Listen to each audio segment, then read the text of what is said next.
The whisper in the snow. The city had forgotten how to feel. Glass towers pierced the sky like frozen spears, their windows glowing but giving off no warmth. Snow fell sideways, sharp and relentless, scraping against faces, soaking through coats that once promised protection. People moved fast, heads down, collars up, eyes trained on destinations instead of souls. Ethan Cross stood still. He hadn't meant to. The limousine door closed behind him with a soft, expensive thud. The driver waited, hands folded, engine humming, heat blasting inside. Ethan's phone buzzed with unread messages, board members, lawyers, investors. $1 billion merger meeting in 12 minutes. A life measured in deadlines. Yet his feet refused to move. Across the street, beneath the flickering orange glow of a broken street lamp, something small shifted in the snow. At first, Ethan thought it was a pile of trash, a dark heat pressed against the brick wall of an abandoned storefront. Then the heat moved. A cough cut through the wind. Dry. Weak. Human. Ethan frowned. "So," the driver called through the cracked window, "we'll be late." "I know," Ethan replied absently. He stepped away from the car, the cold biting instantly through his tailored wool coat. Snow crunched under his shoes as he crossed the street, ignoring the honks of irritated drivers. Up close, the heat became a child. A girl, maybe 9 or 10. Her hair was matted and frozen at the ends, clinging to her cheeks. She wore a jacket that had once been red but was now a dull, threadbare pink, its zipper broken. Her shoes were 2 different sizes, both cracked, both soaked through. Her knees were pulled tight to her chest, arms wrapped around herself like she was trying to keep her body from drifting apart. Her eyes lifted slowly. They were enormous, not with fear, with exhaustion. She looked at Ethan the way someone looks at the last match in a dark cave. "Sir," she whispered. The word barely survived the wind. Ethan swallowed. "Hey," he said, surprised by how hoarse his voice sounded. "Where are your parents?" The girl blinked, slow and heavy. Snow settled on her eyelashes. "They're not coming," she said. Something in the way she said it told him she wasn't guessing. He crouched down, ignoring the way the cold seeped through his pants. "What's your name?" "Mara." "How long have you been here, Mara?" She hesitated, then shrugged weakly. "Since yesterday. Maybe before." Ethan's heart stuttered. "That's not possible," he said softly. "It's freezing." She gave a tiny, humorless smile. "I know." A gust of wind howled down the street, and Mara shivered violently, her teeth chattering now. Ethan shrugged off his coat without thinking. "Hey," he said, holding it out. She stared at it like it was a dangerous animal. "No," she said quickly. "You'll be cold." The words hit him harder than the wind. "I'll be fine," he said. "Please." Slowly, she reached out with trembling fingers and took the coat. It swallowed her whole, the sleeves dragging in the snow. She pulled it tight around herself, breathing in, as if the warmth carried a scent she hadn't known in a long time. Then she looked up at him again. "It's so cold, sir," she whispered. He nodded. "I know." Her voice dropped even lower, almost lost the storm. "Can I stay under your coat?" The world seemed to tilt. Ethan froze. "What do you mean?" he asked, though he already knew. She shifted closer, her shoulder brushing his knee. "Just for a little, until it stops hurting." His chest tightened painfully. He opened his mouth to speak, but no words came out. No one had ever asked him something so small, and no one had ever asked him something so devastating. He glanced back toward the limousine. The driver stayed, confused, impatient. Ethan's phone buzzed again, a reminder notification now. "Mara," Ethan said carefully, "we can find you somewhere warm. A shelter, a hospital." Her eyes flickered. "They won't let me stay," she said. "They say I don't have papers. Or an adult." Anger flared hot in his chest, sharp enough to momentarily overpower the cold. "That's ridiculous." She shrugged again. "That's what they said." Another cough racked her small body. Ethan didn't think anymore. He sat down fully on the icy sidewalk and opened his arms. She hesitated only a second before crawling into his lap, pressing her frozen face against his chest. He wrapped his arms around her instinctively, pulling the coat around them both. Her body was frighteningly light. Her shivering didn't stop. "Sir," she murmured. "Yes." "You smell like soap." A broken laugh escaped him, half sob, half breath. "That's good, I think." She nodded sleepily. "It's nice." Ethan looked up at the towering buildings, at the windows glowing warmly above them. Hundreds of people inside. Heated floors, hot coffee, blankets folded neatly on couches. And hey, on the sidewalk, a child was clinging to him like he was the last solid thing in the world. His phone rang. He ignored it. Minutes passed. Or seconds. Time felt irrelevant. Finally, the driver got out of the car and hurried over. "Sir, the board." "Cancel the meeting," Ethan said without looking up. "So?" "I said cancel it." The driver stared at the child, then back at Ethan. "Do you want me to call someone?" "Yes," Ethan said quietly. "Everyone." An ambulance arrived first, lights flashing silently through the snow. Paramedics knelt beside them, checking Mara's pulse, her temperature. "She's hypothermic," one said grimly. "Severely." They gently lifted her from Ethan's arms. Her fingers clung weakly to his shirt. "Sir," she whispered, eyes fluttering. "Don't go." "I won't," he said instantly. "I promise." As they placed her on the stretcher, one of the paramedics looked at Ethan sharply. "Are you family?" Ethan opened his mouth. The truth rose up. A billionaire CEO, no relation, just a man who happened to stop. But the lie came easier. "Yes," he said. The paramedic nodded and wheeled her toward the ambulance. As the doors slammed shut and the siren finally wailed, Ethan stood alone in the snow, coatless, shaking. For the first time in his life, he realized something terrifying. That whisper, "Can I stay under your coat?" had already undone everything he thought he was. And as the ambulance disappeared down the street, Ethan had no idea that this was only the beginning, because saving Mara would cost him far more than warmth. The price of a promise. The hospital smelled like antiseptic and silence. Ethan cross-sat rigid in a mold plastic chair outside the emergency ward, his hands clasped so tightly his knuckles had gone pale. Someone had draped a thin blanket over his shoulders, but he barely noticed. His eyes stayed fixed on the double doors where they had taken Mara. Every few seconds, they swung open. Every time, his heart lurched. A nurse walked past, then a doctor, then a janitor pushing a cart. No one stopped for him. No one explained anything. The minutes stretched thin and sharp, slicing at his thoughts. "Yes, I'm family." The lie echoed in his head. He had told it without hesitation. Not to save face. Not to simplify paperwork. He told it because in that moment, it felt true. A man in a gray coat sat down beside him, clearing his throat. "Mr. Cross." Ethan looked up, startled. "Yes." "I'm Dr. Samuel Levin. Pediatric AU." Ethan stood so fast a chair scraped loudly against the floor. "How is she?" Dr. Levin studied him for a long moment, the way doctors do when they're weighing words against consequences. "She's alive," he said finally. "That's the good news." Ethan exhaled a breath he didn't realize he'd been holding. "The bad news," the doctor continued, "is that she's been exposed to extreme cold for far too long. Severe hypothermia, malnutrition, dehydration. This didn't happen overnight." Ethan nodded slowly. "Can I see her?" "In a moment. But first, I need to ask you something." Dr. Levin lowered his voice. "You told the paramedics your family." "Yes." "What kind?" The truth hovered again, heavy and complicated. "I'm not related by blood," Ethan said carefully, "but I'm responsible for her now." Dr. Levin's eyes softened, but only slightly. That answer opens doors and closes others. "I don't care," Ethan said. "Just tell me what she needs." "She needs warmth, stability, time." The doctor hesitated. "And she needs to feel safe. That may be the hardest part." "Why?" Ethan asked. Dr. Levin glanced down the hallway, then back. "Because this isn't the first time she's been brought in." Ethan's stomach dropped.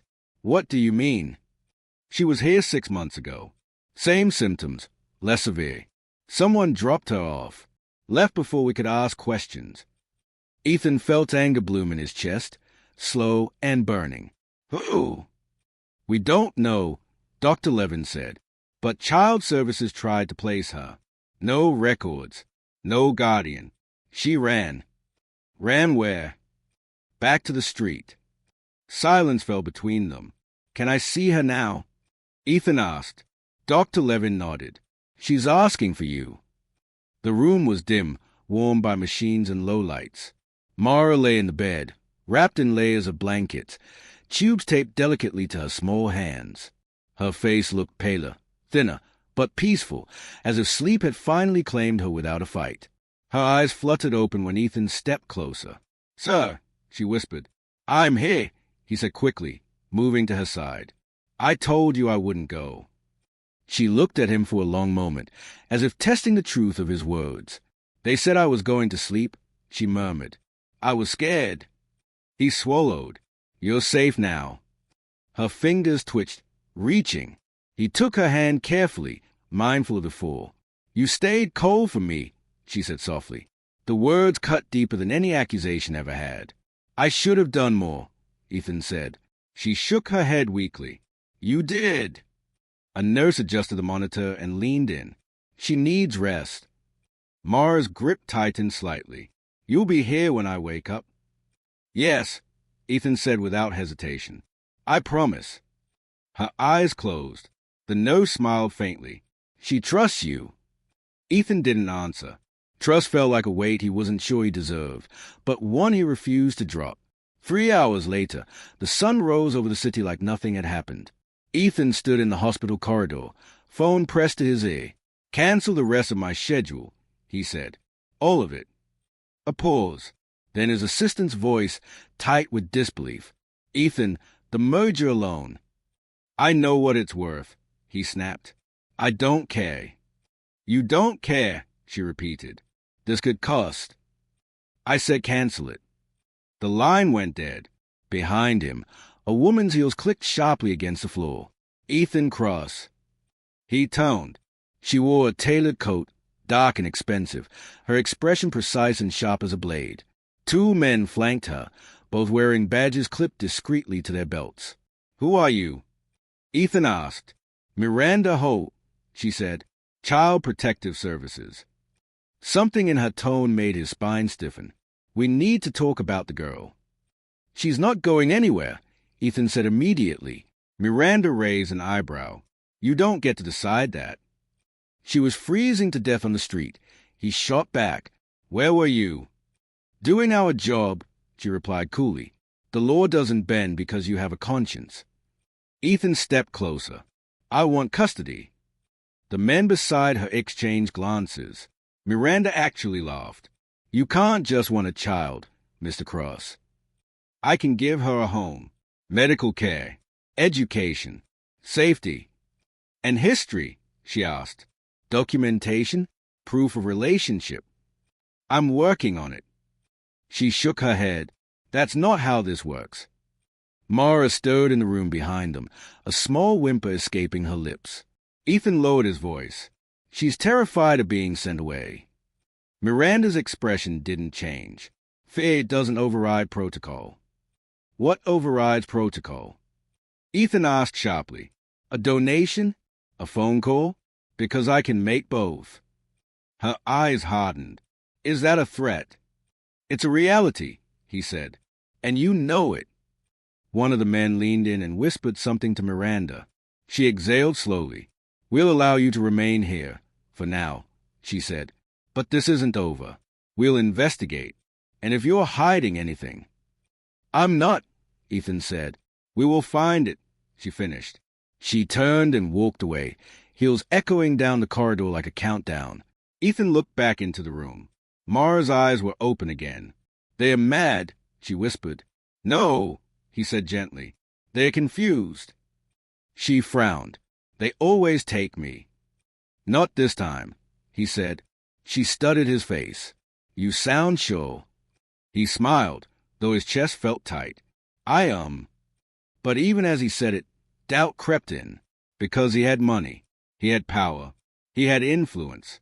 What he didn't have was the truth about Mara. And as he stood there, holding her hand while the city woke up outside, Ethan didn't yet know that someone else was already searching for her, someone with far darker intentions, someone who didn't want her saved. The shadows that followed her. The first thing Mara noticed when she woke up was the warmth. Not the kind that came from blankets or machines humming quietly beside her bed, but the kind that felt steady, patient, alive. It wrapped around her like a promise that didn't rush her, didn't demand anything in return. She opened her eyes slowly. Ethan was there. He sat slumped in a chair too small for him, his jacket draped over the back, his tie loosened, his eyes closed. One hand rested on the edge of the bed, fingers curled as if he'd fallen asleep mid-thought. Mara watched him for a long time. Adults usually left when she slept. She shifted slightly. The monitor beeped once, sharp and loud in the quiet room. Ethan's eyes snapped open instantly. "You're awake," he said, sitting forward so fast a chair leg scraped. His voice cracked, just a little. "Hey, easy." Her lips parted in a small smile. "You didn't go." "I told you I wouldn't." She nodded, like she was checking off a box in her head. "They always say that." "Well," he said softly, "I'm bad at leaving." That made her smile wider. A nurse entered, checking vitals, scribbling notes. "She's doing better," she said, almost surprised.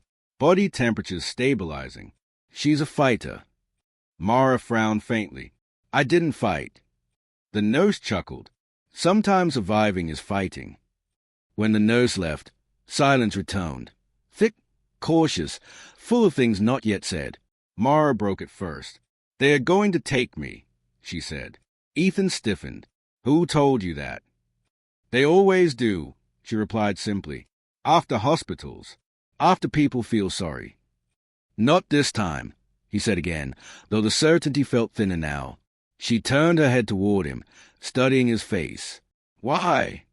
He hesitated, because he couldn't tell her the truth, that the system was already circling, that people in press coats and clip badges were deciding her future in offices far away, weighing rules against compassion. Because he couldn't admit that promises were fragile things. "Because I won't let them," he said instead. Mara was quiet for a long moment. Then she whispered, "You can't stop them." Ethan leaned closer. "Why do you think that?" Her fingers tightened around the blanket. "Because he always finds me." The air changed. "Who?" Ethan asked carefully. She didn't answer right away. Her breathing picked up, shallow and quick. "Mara," he said gently, "you're safe here." "No," she said. "I'm hidden. There's a difference." His heart began to pound. "Who finds you?" he asked again. She turned her face toward the wall. "The man who says I belong to him." Ethan didn't leave her side after that, but he did make calls. Quiet ones, urgent ones. By evening, the hospital room had become a strange crossroads of power and fragility. Doctors whispered. Nurses lingered longer than necessary. A lawyer arrived, Ethan's lawyer, grim-faced and efficient. "This is more complicated than you think," she said under her breath while Mara slept. "There are no records of a birth, no school enrollment, no medical history until 6 months ago." "That doesn't happen by accident," Ethan said. "No," the lawyer agreed. "It happens when someone works very hard to erase a person." Ethan's jaw tightened.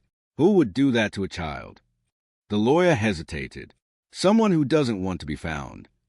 That night, Ethan dreamed for the first time in years. He dreamed of snow-swallowing voices, of small hands slipping from his grasp, of doors closing while he stood on the wrong side, pounding until his fists bled. He woke to shouting. Not loud, but sharp. A man's voice. "I have every right to see her." Ethan was on his feet in seconds, heart racing. 2 security guards stood at the door, blocking a tall man in a dark coat.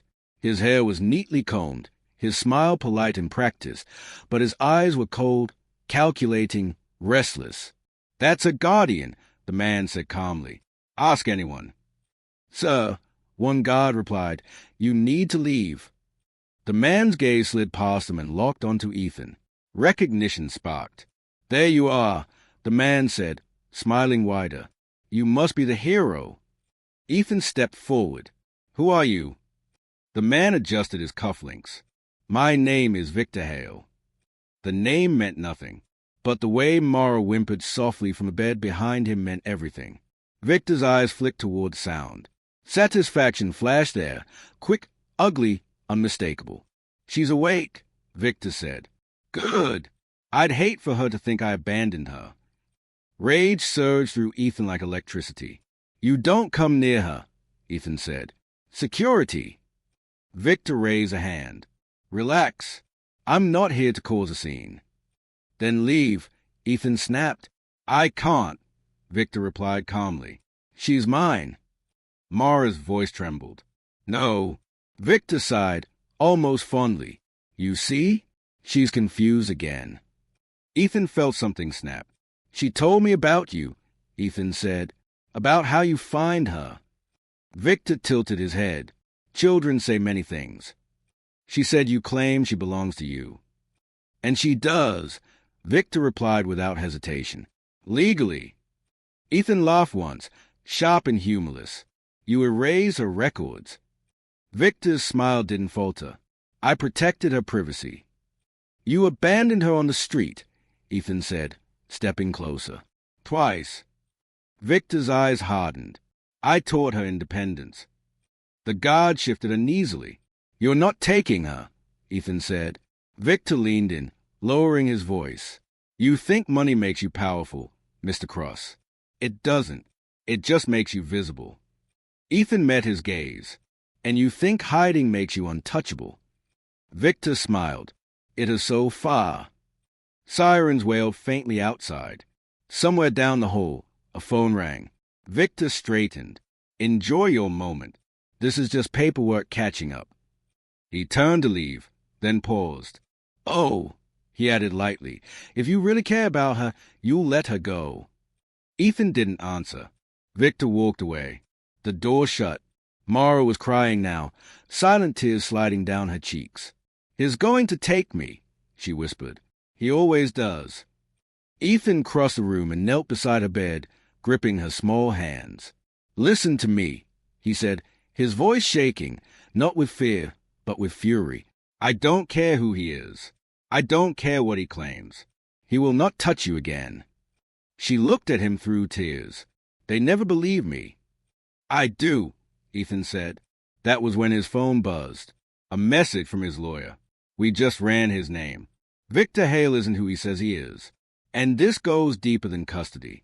Much deeper. Ethan's blood ran cold. Because if Victor Hale wasn't her guardian, then what was he? And why was Mara so valuable that someone would erase her entire existence to keep control of her? Ethan looked down at the child clutching his hands like a lifeline, and realized the truth might cost them both everything. The truth they buried. The rain started at dawn. Not gentle, not cleansing. It fell hard, relentless, hammering against the hospital windows like a warning that something long overdue had finally arrived. Ethan hadn't slept.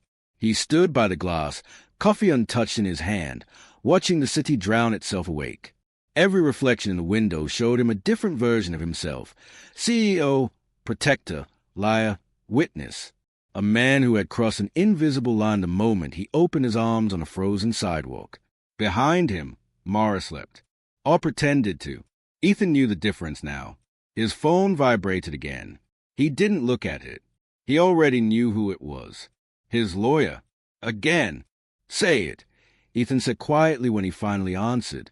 Victor Hale is a ghost, she replied. No birth certificate under that name. No tax history. No permanent address. The ID he uses is fabricated, but expertly. This isn't some petty con. What is he? Ethan asked. A broker, she said, but not of money. Ethan closed his eyes. Children, she continued. Off-the-grid placements. Private transfers. People who want a child with no past, no paper trail, no questions. Ethan's grip tightened on the phone. You're saying... I'm saying Mara wasn't abandoned, the lawyer said grimly. She was lost inventory. The words hit like a punch to the chest. No, Ethan said. She was left in the snow. Yes, the lawyer replied. Because she became a liability. Silence swallowed the call. When Ethan turned around, Mara was sitting up. She had heard everything. Her face was pale, eyes too old for her age, her small hands folded tightly in her lap like she was bracing herself for impact. "I told you," she said softly. "He always comes back when someone notices me." Ethan crossed the room in 3 strides and knelt beside her bed. "You're not an object," he said fiercely. "You're not something to be owned or traded."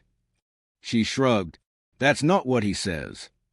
"Then he's lying," Ethan said. She studied him. "Why are you still here?" The question cut deeper than any accusation. "Because I choose to be," Ethan said. "Every single moment." Mara looked down.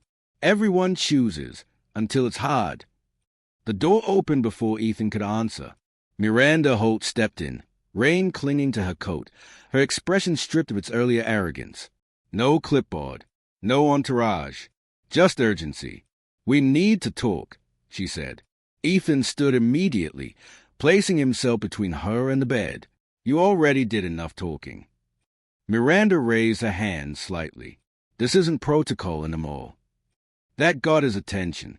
She glanced at Mara, then back at Ethan. "You were right. About Hale." Ethan didn't move. "Go on." "He's been flagged before," Miranda said. "But every time we got close, the trail vanished. Records wiped. Witnesses recanted. Files sealed." "You let him take children," Ethan said, his voice low. Her jaw tightened. "We failed to stop him." Mara's fingers trembled under the blanket. "He said I belonged to him," she whispered. Miranda turned toward her, something breaking through her professional armor. "You never belonged to him. Not ever." Mara looked unconvinced. "He has connections," Miranda continued. "Judges, hospitals, private institutions that ask fewer questions if the money's right." Ethan felt sick. "And now?" "Now he made a mistake," she said. "He showed his face." "And that changes what?" Ethan demanded. Miranda met his eyes. "It means we can finally bring him down. But only if Mara testifies." The room went deathly still. "No," Ethan said immediately. Mara's head snapped up. "Testifies." "She's a minor," Ethan said. "She's traumatized. You don't get to put her on a stand." Miranda's voice softened. "I know what I'm asking, and I wouldn't if there were another way." "There's another way," Ethan said. "Use your evidence." "We need Hayes," Miranda said. "She's a link. The proof that he crossed state lines, that he coerced her, that he abandoned her." Mara hugged herself. "If I talk, he'll hurt you." Ethan turned to her. "Hey, look at me." She did. "I'm not afraid of him," he said. She shook her head. "You should be." Miranda stepped back. "We'll give you time," she said. "But not much." He's already filing motions, claiming unlawful detainment, claiming you kidnapped her. Ethan laughed bitterly. "Let him try." Miranda paused at the door. "He doesn't lose, Mr. Cross." When she left, the rain seemed louder. Mara's voice was small. "I don't want to go back." "You won't," Ethan said. "What if you have to let me?" she asked. He didn't answer right away. Instead, he sat beside her and pulled the chair close so she could feel his presence without being crowded. "Do you know why I stopped that night?" he asked. She shook her head. "I've walked that street 100 times," he said. "I've passed 100 people who needed help. And I told myself the same lie every time, that someone else would stop." Mara listened quietly. "But you whispered," he continued, "and something broke. Or maybe something finally woke up." She looked at him. "You stayed cold." "I stayed human," he said. She was quiet for a long time. Then she whispered, "If I tell them, if I help stop him, will I still get to stay?" Ethan felt his throat close. "Yes," he said, "no matter what." She searched his face, looking for the crack, the hesitation, the escape. She didn't find one. "Okay," she said finally.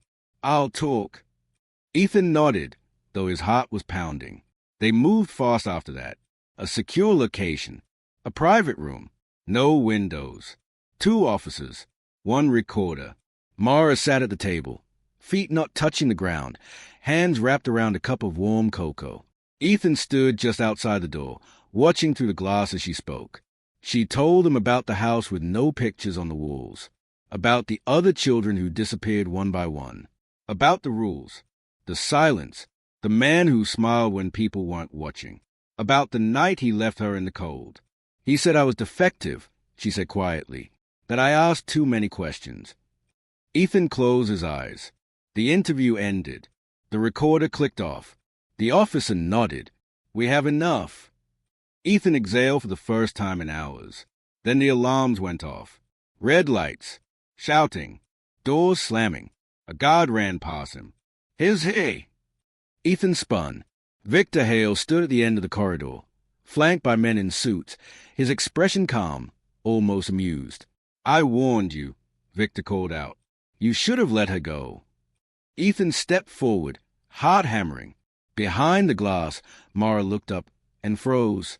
Victor's smile widened, and Ethan realized, too late, that Victor hadn't come for a courtroom. He had come for her, the coat that changed everything. Victor Hale didn't rush. That was the most terrifying part. Alarms blared overhead, red lights washing the corridor in pulses like a wounded heartbeat. But Victor moved as if the building belonged to him. His steps were unhurried, his posture relaxed. Men in suits flanked him, not bodyguards exactly, more like witnesses to his confidence. Ethan stepped forward instinctively, placing himself between Victor and the glass wall behind which Mara stood frozen, her cocoa forgotten, her eyes locked on the man she had spent years trying to outrun. Stop right there, Ethan said. Victor smiled, still pretending this is about bravery. Security rushed in from both ends of the hallway. Orders were shouted. Guns were drawn but not raised. No one wanted to be the one who made the wrong move in front of men who carried lawyers like weapons. Victor lifted his hands slowly. Easy. I'm unarmed. You don't need a weapon, Ethan snapped. You use people. Victor chuckled. We all do. Some of us just admit it. Behind the glass, Mara's breathing grew shallow. The officer beside her noticed and crouched, speaking gently, trying to ground her. Ethan could see her lips moving. Here's here. Here's here. Here's here. Victor tilted his head, peering past Ethan. Mara, he called softly. You didn't think I'd let strangers tell my story, did you? Don't talk to her, Ethan said. Victor ignored him. You always like attention, even as a baby, always asking why. Mara flinched. Ethan felt something primal surge up from deep inside his chest. You don't get to rewrite what you did to her. Oh, Victor replied calmly. Then let's tell it properly. He turned to the security officers. I have court documents filed this morning. Emergency injunction. That man, he gestured lazily toward Ethan, illegally interfered with my custodial rights. He coerced a minor, hid her, influenced testimony. The officers hesitated. Ethan's stomach dropped. That's a lie. Victor smiled wider. Prove it.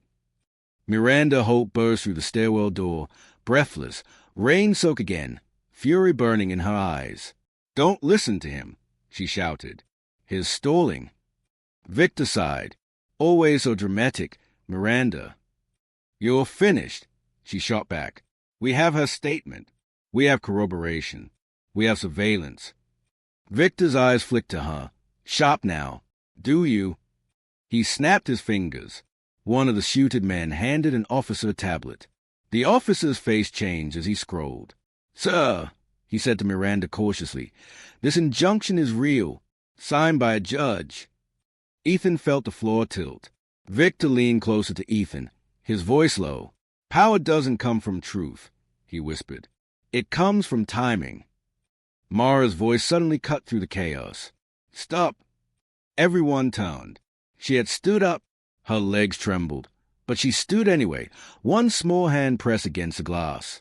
No more, she said, louder this time. I'm not quiet anymore.